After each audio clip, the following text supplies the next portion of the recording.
മാർപ്പാപ്പയെ അനുസരിക്കും.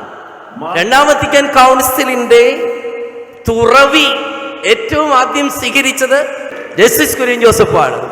അതുകൊണ്ട് എന്ന വിദേശിക്ക് പരിശുദ്ധ പിതാവിന് പൂർണ്ണമായി വിധേയപ്പെട്ടു.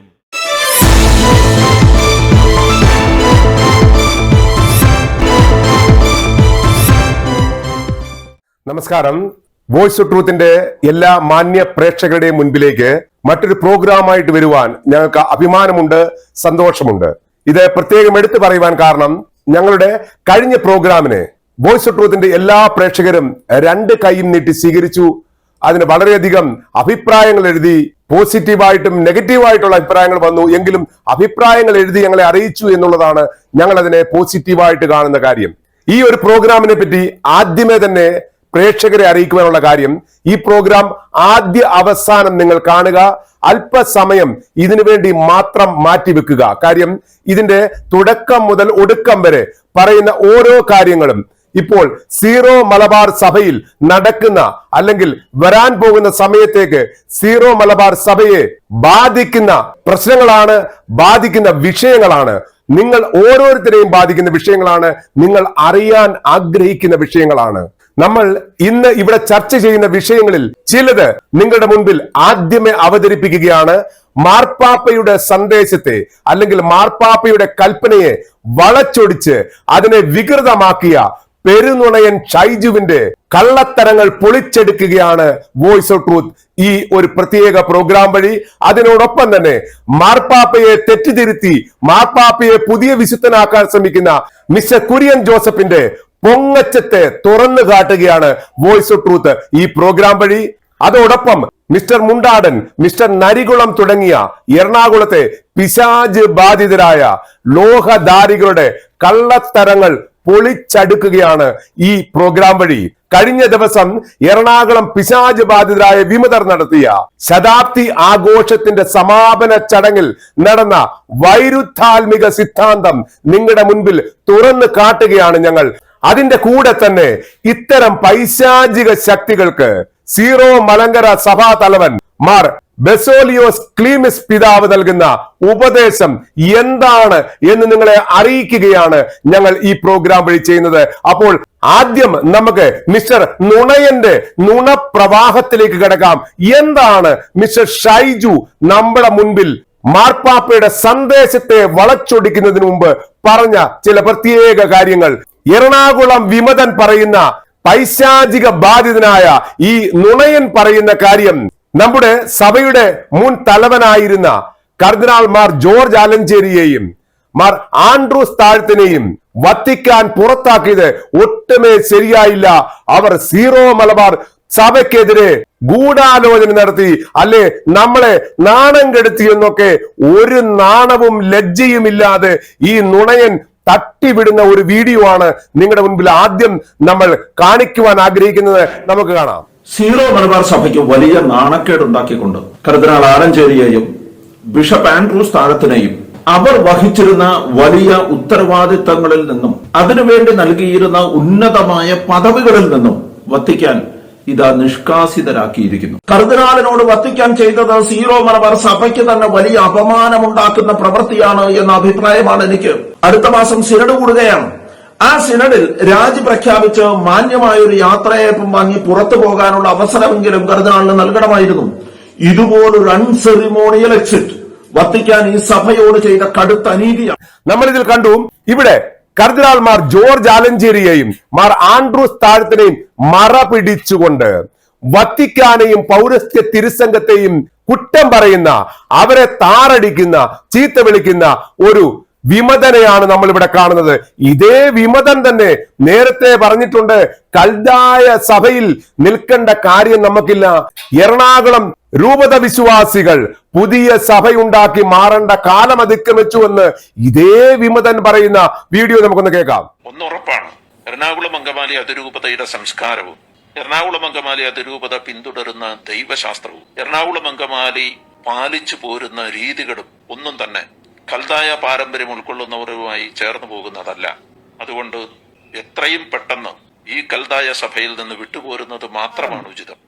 നമ്മൾ കണ്ടു, നിമിഷങ്ങൾക്കുള്ളിൽ സ്വന്തം വ്യക്തിത്വം തന്നെ പണയപ്പെടുത്തി പറഞ്ഞത് തിരിച്ചെടുത്ത് അല്ലെങ്കിൽ പറഞ്ഞത് വിഴുങ്ങി മറ്റൊരു രീതിയിലാക്കി തീർക്കുന്ന ഈ വിമതൻ പറയുന്നതിൽ എത്രമാത്രം സത്യമുണ്ടെന്ന് ഇത് കാണുന്ന പ്രേക്ഷകർക്ക് ഇപ്പോഴെങ്കിലും മനസ്സിലായി കാണും. ഷൈജുവിന്റെ കളികൾ എറണാകുളത്ത് മാത്രമല്ല, എറണാകുളത്തിന് പുറത്തുള്ള രൂപതകളിലും ഉണ്ടെന്നുള്ളതിന് ഏറ്റവും വലിയൊരു ഉദാഹരണമാണ് ഞങ്ങൾ നിങ്ങളുടെ മുമ്പിലേക്ക് കൊണ്ടിരുന്ന വോയിസ് ക്ലിപ്പ്. ഇവിടെ പുറത്തുള്ള ഒരു രൂപതയിലെ വിശ്വാസികളെ പ്രകോപിപ്പിക്കുന്ന, ഗൂഢാലോചനയ്ക്ക് അവരെ തയ്യാറെടുപ്പിക്കുന്ന, അല്ലെങ്കിൽ കലാപമുണ്ടാക്കുവാൻ അവരെ ഉത്ബോധിപ്പിക്കുന്ന ഒരു ഷൈജുവിനെയാണ് നമ്മൾ കാണുന്നത്. ചുരുക്കി പറഞ്ഞാൽ സീറോ മലബാർ സഭയിൽ അങ്ങോളം ഇങ്ങോളം കലാപം സൃഷ്ടിക്കുവാനാണ് ഈ പിശാച് ബാധിതനായ വിമതൻ ശ്രമിക്കുന്നത്. നമ്മൾ കേൾക്കാം. കൊറോണയുടെ കീഴിലുള്ള ഈ മാസധ്യാനം എന്ന് പറഞ്ഞ പരിപാടി ഉണ്ടല്ലോ. മാസധ്യാനം ഉണ്ട്. മാസത്തിൽ ആദ്യത്തെ ചൊവ്വാഴ്ചയായിരിക്കും ഉച്ചവരെ സാധാരണഗതിയിൽ അങ്ങനെയാണ്. ചൊവ്വാഴ്ച ദിവസങ്ങളിൽ മാസധ്യാനം നടക്കും. ആ മാസധ്യാനം നടക്കുമ്പോ ആ കൊറോണയിലെ എല്ലാ അച്ഛന്മാരും ഇവിടെ ഉണ്ടാവും. 10-25 അച്ഛന്മാർ. നിങ്ങളൊരു 10-30 പേര് ആ മാസധ്യാനത്തിലേക്ക് ഒന്ന് ചേരുന്നു. ആ മാസധ്യാനത്തിലേക്ക് നിങ്ങളൊരു 10-30 പേര് കയറും. നിങ്ങൾ ഇതൊക്കെ ചെയ്തിട്ടുണ്ടോ? അവിടെ ഒരു 10-30 പേര് നിങ്ങൾ പോയി ആ മാസധ്യാനത്തിനകത്തേക്ക് തന്നെ ഇറച്ചി കയറുന്നു. അത് കയറിയിട്ട് നിങ്ങള് ഇതിനകത്ത് ഇപ്പൊ നിങ്ങൾ പറയുന്ന ഈ ഒരു ആക്ഷനും ബാക്കി സാധനങ്ങളും ഇതിനകത്തെ അടുത്ത ലെവലിലേക്ക് ഇതിനെ ഒരു ഫിസിക്കൽ ആക്ഷൻ ആക്കി ഇതിനെ മാറ്റണം. അതിനെ മാറ്റിയാൽ നിങ്ങളുടെ ഈ കൊറോണ മാസധ്യാനങ്ങൾ നടക്കുന്ന 25 അച്ഛന്മാരുണ്ട്. അച്ഛന്മാരകത്തേക്ക് നിങ്ങൾ ഒരു 10-30 പേരെ കയറി ചെല്ലുക. ഞങ്ങൾ സംസാരിക്കാനുണ്ട്. ഞങ്ങളെ കൂടി കേട്ടിട്ട് നിങ്ങൾ മാസധ്യാനം പൂർത്തിയാക്കണം. അപ്പൊ അവിടെ ആരാധന ഉണ്ടാക്കി അതെന്റെ ഏത് സമയത്തോ തീരണമെന്ന് വെച്ചാൽ തീരുന്ന സമയത്ത് എന്ത് സംസാരിക്കാനുണ്ടെന്ന് പറഞ്ഞാൽ കയറുക. നിങ്ങൾ അവരെ ക്വസ്റ്റ്യൻ ചെയ്യുക. ഇത് അങ്ങനെ ക്വസ്റ്റ്യൻ ചെയ്ത് കഴിഞ്ഞ് ഇത് പെട്ടെന്ന് ഇടപെടലിൽ നിന്ന് ഒരു കൊറോണയുടെ പ്രശ്നമായി മാറും. ഇതെല്ലാവരും ചെയ്തുകൊണ്ടിരിക്കുന്ന അതേ നമ്മൾ പറ്റണം. ഒരു ഇടപെടലുടെ പ്രശ്നം പെട്ടെന്ന് ഒരു കൊറോണയുടെ പ്രശ്നമായി മാറും. ആ കൊറോണയിലേക്ക് അതിനെ മാറ്റണം. അടുത്ത കൊറോണയിലുണ്ടായി അടുത്ത കൊറോണയിലേക്ക് അതിൽ ഒത്തിരി ആൾക്കാരൊന്നും ഉണ്ട്. ഒരു 10-30 പേര് മതി. വളരെ അച്ഛന്മാരെ കയറി അങ്ങ് താക്കി ചെയ്യണം പൊതുവായിട്ട്. അപ്പൊ അവർക്ക് മനസ്സിലാവും. ഒറ്റയ്ക്ക് ഒരു അച്ഛൻ മാത്രമുള്ള സമയത്താണെങ്കിൽ നിങ്ങളുടെ ഇടപെടലിന്റെ അകത്ത് ഈ അച്ഛനെ സപ്പോർട്ട് ചെയ്യുന്ന ഒരു പരിവാരത്തെ അച്ഛൻ ഉണ്ടാക്കിയിട്ടുണ്ട്. അത് എല്ലാവർക്കും അങ്ങനെയാണ്. ഒരു പരിവാരത്തിനാണ്. ആ പരിവാരത്തിന്റെ സുരക്ഷിത വലയത്തിനകത്ത് നിന്നുകൊണ്ടാണ് അച്ഛൻ പറയുന്നത്. നിങ്ങൾ അതിന് പകരം 25 അച്ഛന്മാർ ഒരുമിച്ച് കൂടുന്നത് മീറ്റിങ്ങിനകത്തേക്ക് നിങ്ങൾ ഒരു 10-30 പേര് കയറിയിട്ട് അവരെ ചോദ്യം ചെയ്ത് നോക്കി. അവര് നിന്നിടത്ത് നിന്ന് കിടുകിടോ നിങ്ങൾ വിചാരിക്കണമല്ല. ഈ പ്രശ്നത്തിനെ അതിന്റെ അടുത്ത ലെവലിലേക്ക് ഇതിനെ മാറ്റണം. അതിനെ അടുത്ത ലെവലിലേക്ക് മാറ്റണമെങ്കിൽ ഇത് ഒരു പ്രക്ഷോഭമാകും. ഇത് വേറെ ഇടവകയിലെ ആളുകൾ കാണും. ഇതൊരു ഇഷ്യൂ ആകും. നിങ്ങളത് അവരോട് സംസാരിക്കുന്നത് നിങ്ങളൊരു വീഡിയോ എടുത്ത് വാട്സാപ്പിൽ ഇട്ടു നോക്കും. കഥയൊക്കെ മാറും.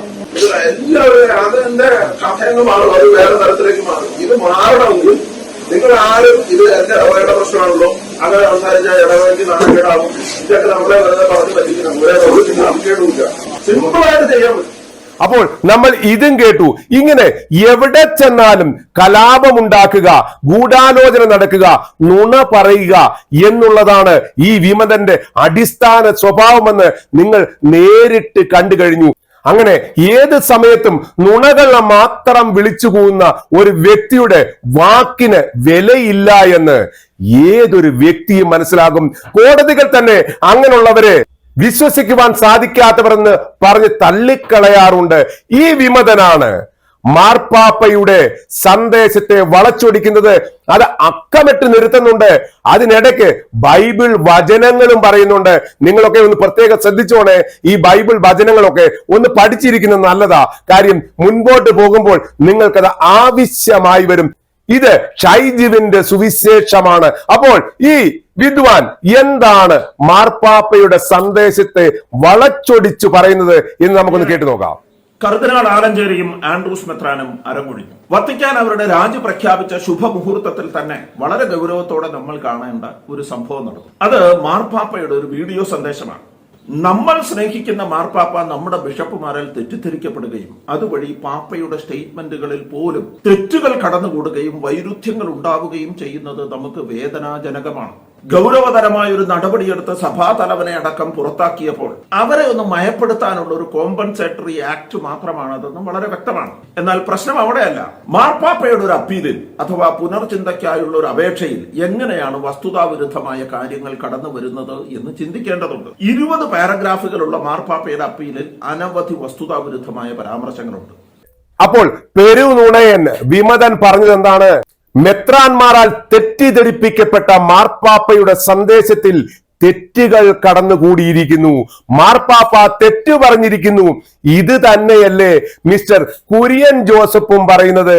മാർപ്പാപ്പയ്ക്ക് തെറ്റ് പറ്റാം, തെറ്റുകൾ തിരുത്തണമെന്ന്.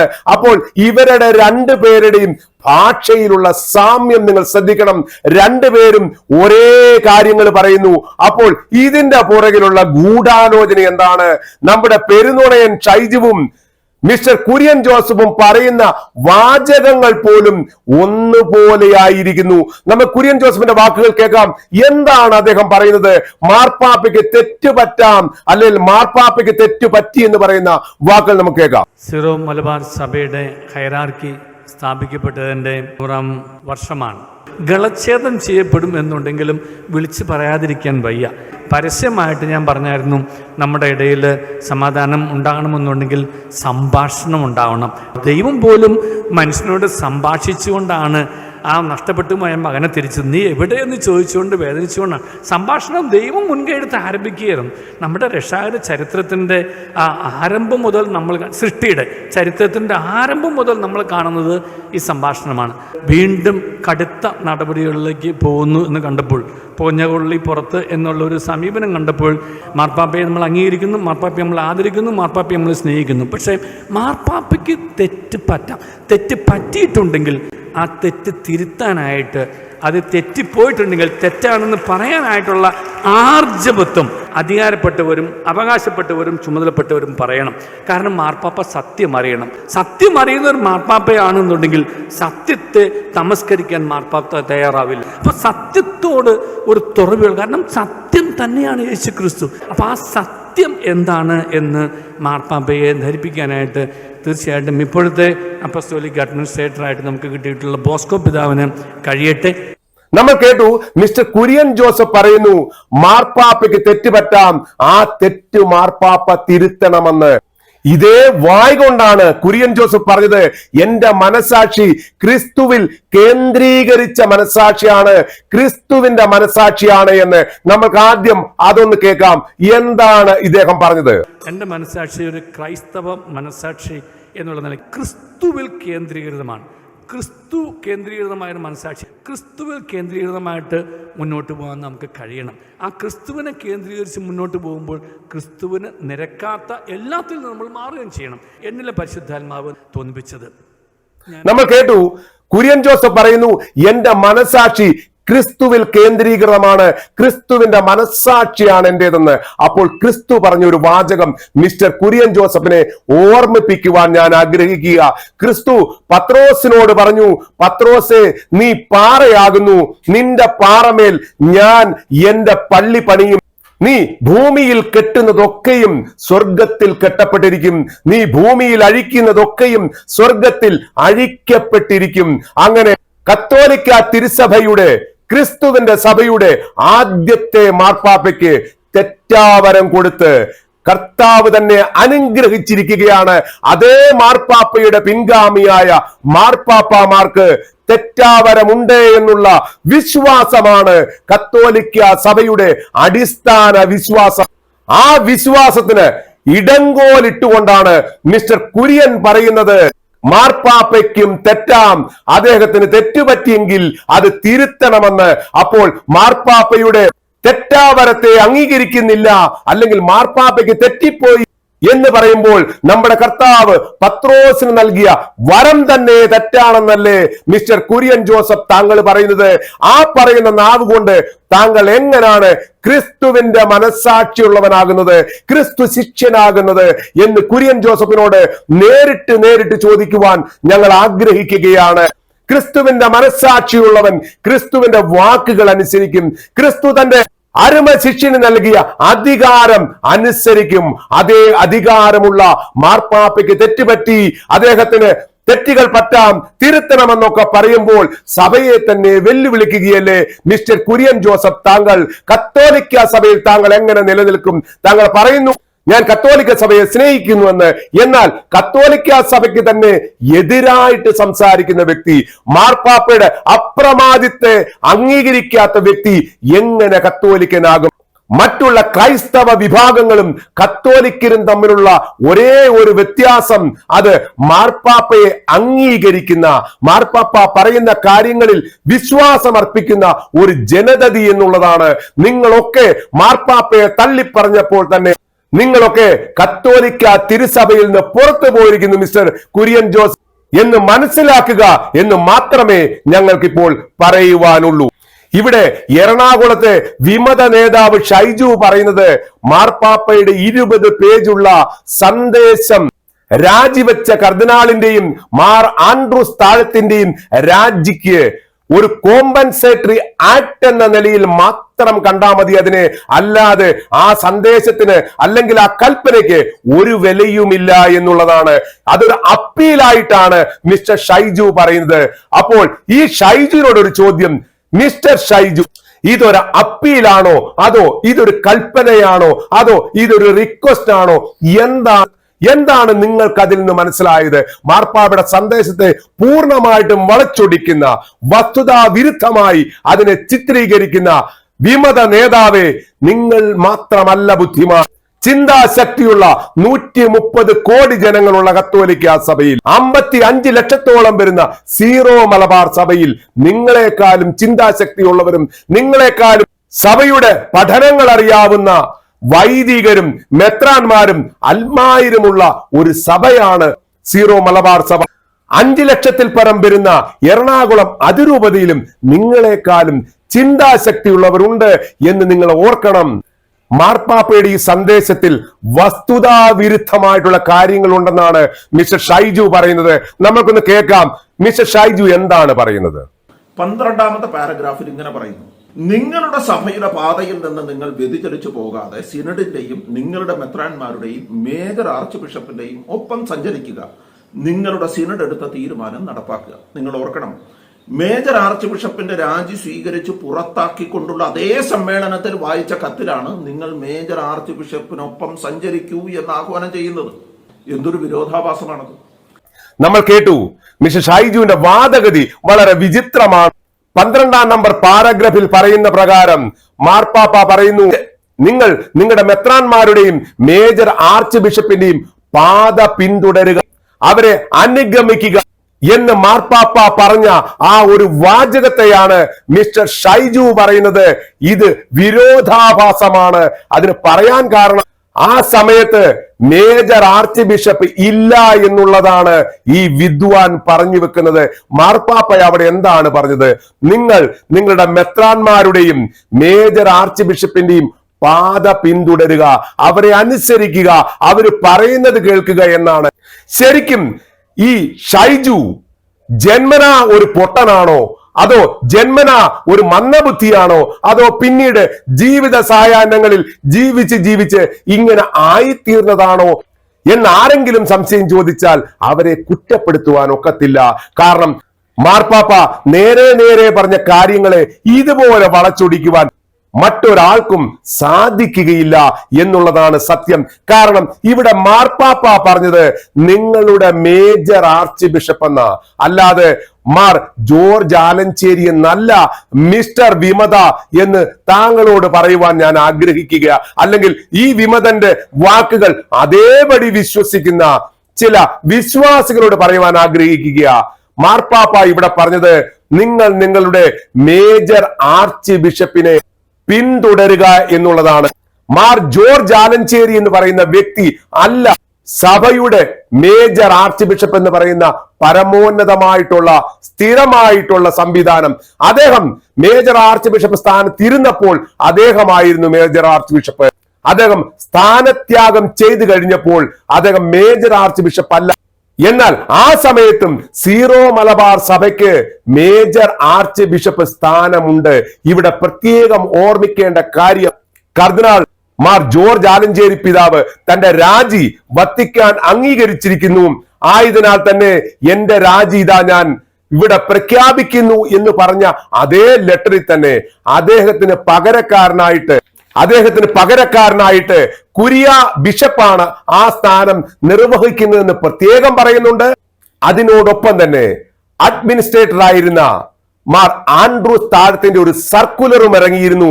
ആ സർക്കുലർ പ്രത്യേകം പറയുന്ന ഒരു കാര്യമാണ്, നിങ്ങളൊക്കെ ആ സർക്കുലർ കണ്ടു കാണും, നിങ്ങൾ കേട്ട് കാണും, വായിച്ചു കാണും. അതിൽ പറയുന്നുണ്ട് സീറോ മലബാർ സഭയിലെ എല്ലാ ഇടവക ദേവാലയങ്ങളിലും ബലിയർപ്പണം നടക്കുന്ന എല്ലാ സ്ഥലങ്ങളിലും ബലിയർപ്പണ വേളയിൽ മേജർ ആർച്ച് ബിഷപ്പിന്റെ പേര് പറയുന്ന സ്ഥാനത്ത് കുരിയ ബിഷപ്പിന്റെ പേര് പറഞ്ഞ് പ്രാർത്ഥിക്കണമെന്ന് പ്രത്യേകം എടുത്തു പറയുന്നത് എന്തിനാണ്? മിസ്റ്റർ ഷൈജു, അല്പമെങ്കിലും ചിന്താശക്തി ഉണ്ടെങ്കിൽ ഒന്ന് ചിന്തിച്ചു നോക്കുക. മാർ ജോർജ് ആലഞ്ചേരി രാജിവെച്ചപ്പോൾ തന്നെ അതേ സ്ഥാനത്തേക്ക് താൽക്കാലിക ചുമതല ഏറ്റെടുത്ത കുരിയ ബിഷപ്പാണ് ഇപ്പോഴത്തെ സീറോ മലബാർ സഭയുടെ തലവൻ. സഭയുടെ തലവനെ പിന്തുടരുക എന്നാണ് മാർപ്പാപ്പ പറഞ്ഞത്. അവിടെ മാർപ്പാപ്പയുടെ വാക്കുകൾ കൃത്യമായിട്ട് അദ്ദേഹം അത് പറഞ്ഞു. എന്നാൽ അതിനെ വളച്ചൊടിക്കുന്ന ഷൈജു ചിന്തിച്ചില്ല. ഇങ്ങനെയും ചിന്തിക്കുന്ന ആളുകൾ സീറോ മലബാർ സഭയിൽ ഉണ്ട്, അല്ലെങ്കിൽ എന്റെ ഈ നുണകൾ എല്ലാവരും വിശ്വസിച്ചു കൊള്ളുമെന്ന് ഷൈജു ചിന്തിച്ചിട്ടുണ്ടെങ്കിൽ അത് ഷൈജുവിന്റെ തെറ്റാണ്. ചിന്താശക്തി ഇല്ലാത്തവരെ പറ്റി എന്താണ് പറയുക? ഈ വിമതൻ വീണ്ടും പറയുന്നു, മാർപ്പാപ്പ തന്റെ സന്ദേശം നമ്മളിലേക്ക് എത്തിക്കുന്ന സമയത്ത് അദ്ദേഹം മേജർ ആർച്ച് ബിഷപ്പിന്റെ രാജിയുടെ കാര്യം അറിഞ്ഞിരുന്നില്ല, അല്ലെങ്കിൽ മേജർ ആർച്ച് ബിഷപ്പ് രാജിവെക്കുന്ന ഒരു സാഹചര്യം ആ സമയത്തില്ലായിരുന്നു. അതിലുപരി മാർ ആൻഡ്രൂസ് താഴത്തിന്റെ രാജിയുടെ കാര്യം ആ സന്ദേശത്തിൽ പറയുന്നില്ല എന്നാണ് ഈ വിമതൻ ഇവിടെ പറയുന്നത്. നമുക്കൊന്ന് കേട്ടു നോക്കാം. അപ്പസ്തോലിക് അഡ്മിനിസ്ട്രേറ്ററെ കുറിച്ച് പരാമർശമേ ഇല്ല ആ കത്തിൽ. എന്ന് വെച്ചാൽ ആൻഡ്രൂസ് മെത്രാനെ പുറത്താക്കാൻ തീരുമാനിച്ചതിന് ശേഷം എഴുതിയ കത്താണിത്. ആ സമയത്ത് മേജർ ആർച്ച് ബിഷപ്പിനെ പുറത്താക്കാനുള്ള തീരുമാനം എടുത്തിരുന്നില്ല എന്ന് വ്യക്തം. നമ്മൾ കേട്ടു. അപ്പോൾ ശരിക്ക് പറഞ്ഞാൽ ചിന്താശക്തി ഇല്ലാത്തതാണോ, അതോ നേരത്തെ നമ്മൾ ചോദിച്ചതുപോലെ ജന്മനാ അബദ്ധങ്ങൾ മാത്രം പറയുന്ന ഒരു ജന്മമാണോ ഈ വിമതന്റേത്? അല്ലെങ്കിൽ വിഡ്ഢിത്തരങ്ങൾ മാത്രം പറയുന്നതിന് ഗിന്നസ് ബുക്കിൽ പേരെടുക്കുവാൻ വേണ്ടിയാണോ ഈ വിമതൻ ഇങ്ങനെയൊക്കെ ചോദിക്കുന്നത് എന്നൊരു സംശയം ന്യായമായിട്ട് വിശ്വാസികൾക്കുണ്ടാകാം. കാരണം ഇവിടെ എല്ലാ കാര്യങ്ങളും കൃത്യതയോടുകൂടിയാണ് നടന്നത് എന്നുള്ളതാണ് സത്യം. കാരണം മേജർ ആർച്ച് ബിഷപ്പിന്റെ രാജിയുടെ കാര്യം മാർപ്പാപ്പയുടെ സന്ദേശത്തിൽ പറയേണ്ട യാതൊരു ആവശ്യകതയുമില്ല. കാരണം മാർപ്പാപ്പ മേജർ ആർച്ച് ബിഷപ്പിനെ പുറത്താക്കിയിട്ടില്ല. ഇവരിവിടെ ചിന്തിക്കുന്നത് എന്തുകൊണ്ടാണെന്ന് ചോദിച്ചാൽ ഇവരുടെയൊക്കെ ഗുരുനാഥനായ പാറേക്കാട്ടലിനെ മാർപ്പാപ്പ പുറത്താക്കിയതാണ്. ചവിട്ടിത്തള്ളി പുറത്താക്കി പോയി മൂലയിലിരിക്കാൻ പറഞ്ഞു. ആ ഒരു സ്ഥിതിയാണ് മേജർ ആർച്ച് ബിഷപ്പിന്റെ കാര്യത്തിലും നടന്നത് എന്ന് ഈ വിട്ടിക്കൂഷ്മാണ്ഡങ്ങൾ ചിന്തിച്ചിട്ടുണ്ടെങ്കിൽ അതിനവരെ കുറ്റപ്പെടുത്തണോ എന്ന് നമ്മൾ ഒന്നുകൂടി ചിന്തിക്കേണ്ടി വരും. കാര്യം പാറേക്കാട്ടലിനെ പുറത്താക്കുന്ന സമയത്ത് സീറോ മലബാർ സഭ ഒരു സ്വതന്ത്ര സഭയായിട്ട് വത്തിക്കാൻ പ്രഖ്യാപിച്ചിട്ടില്ലായിരുന്നു. ഈ സഭയുടെ കർദിനാളിനെയും മറ്റുള്ള എല്ലാ അധികാര സ്ഥാനങ്ങളെയും നിശ്ചയിക്കുന്നത് വത്തിക്കാനായിരുന്നു. എന്നാൽ major archbishop Mar George ആലഞ്ചേരിയെ നിയമിച്ചത് അല്ലെങ്കിൽ തെരഞ്ഞെടുത്തത് വത്തിക്കാൻ അല്ല, അത് സീറോ മലബാർ സഭയുടെ സിനഡാണ്. ആ സ്ഥിതിക്ക് വത്തിക്കാന് മേജർ ആർച്ച് ബിഷപ്പിനെ നേരിട്ട് പുറത്താക്കാനുള്ള അധികാരമേ ഇല്ല. അത് സിനഡിന്റെ കടമയാണ്. അല്ലെങ്കിൽ സ്വയമേ മേജർ ആർച്ച് ബിഷപ്പ് രാജിവെച്ചു ഒഴിയണം. ഇവിടെയും സംഭവിച്ചത് അത് തന്നെയാണ്. മേജർ ആർച്ച് ബിഷപ്പ് തന്റെ രാജി സമർപ്പിച്ചു. വത്തിക്കാൻ ആദ്യം അത് സമ്മതിച്ചില്ല, പിന്നീട് സമയാനുസൃതമായിട്ട് ആ രാജി സ്വീകരിച്ചു. ആ ഒരു കാര്യം മാർപ്പാപ്പയുടെ സന്ദേശത്തിൽ പറയേണ്ട കാര്യമേ ഇല്ല. 2, മേജർ ആർച്ച് ബിഷപ്പ് രാജിവെച്ച ഉടനെ അല്ല അഡ്മിനിസ്ട്രേറ്റർ മാർ ആൻഡ്രൂസ് താഴത്തെ രാജിവെച്ചത്. അത് നേരത്തെ നമ്മൾ പറഞ്ഞു കഴിഞ്ഞ കാര്യമാണ്.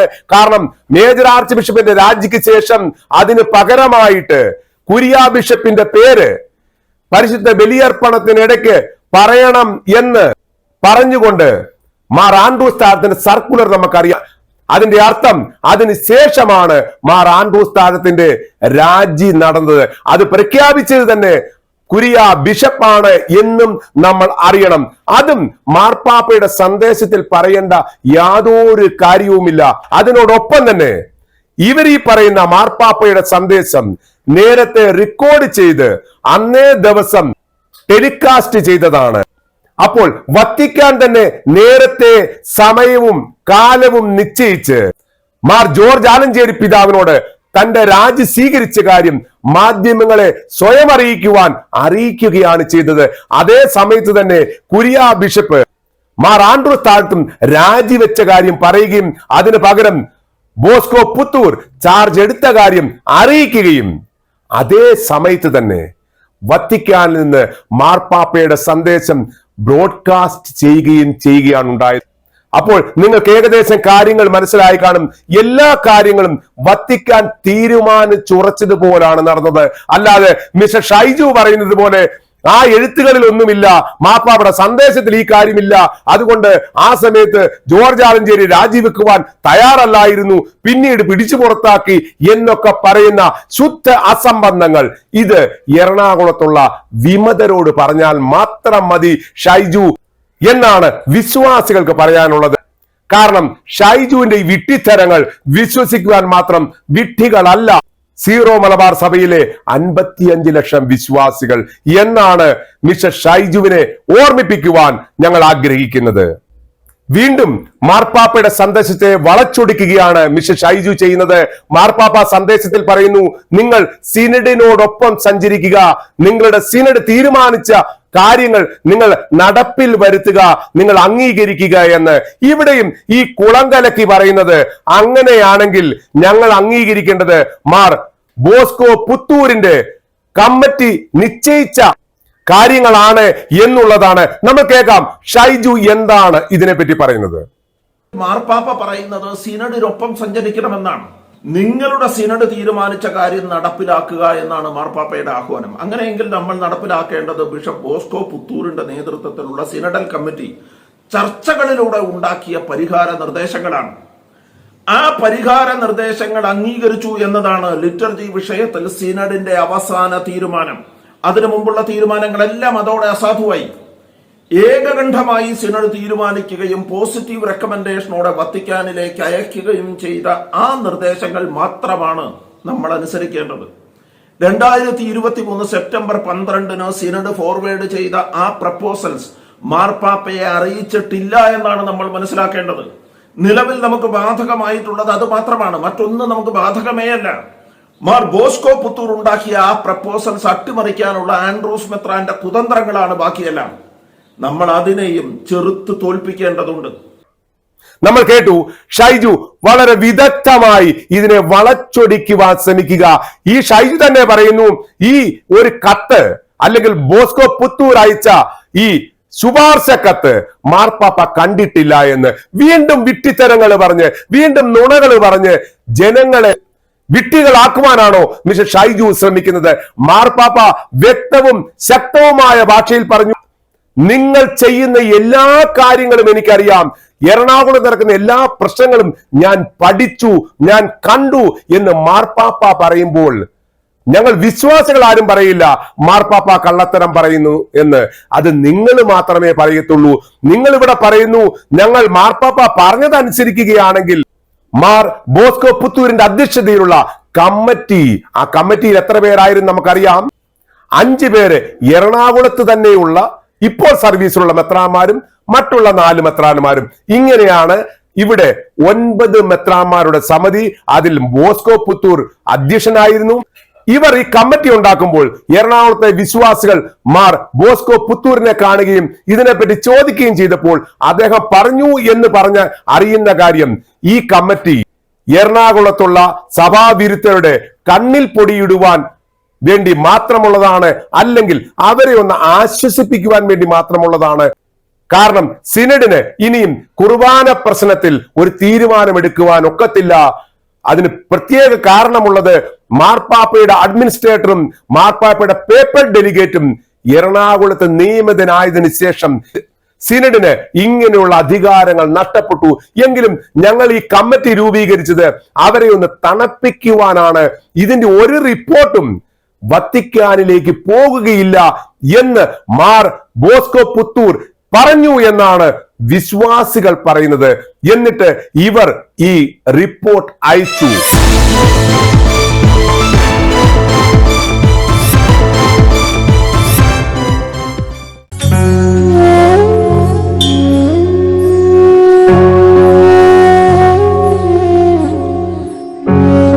നിങ്ങൾ ഇതുവരെ കണ്ടുകൊണ്ടിരുന്നത് വോയിസ് ഓഫ് ട്രൂത്ത്, സത്യത്തിന്റെ സ്വരം. ഈ വീഡിയോ നിങ്ങൾക്ക് ഇഷ്ടപ്പെട്ടുവെങ്കിൽ ഇതിനെപ്പറ്റി വ്യക്തവും ശക്തവുമായ രീതിയിൽ ഞങ്ങളെ എഴുതി അറിയിക്കുക. ഇതുപോലെ ഇത്തരത്തിലുള്ള മറ്റൊരു പ്രോഗ്രാമുമായി വീണ്ടും വരുന്ന വരെ നന്ദി, നമസ്കാരം.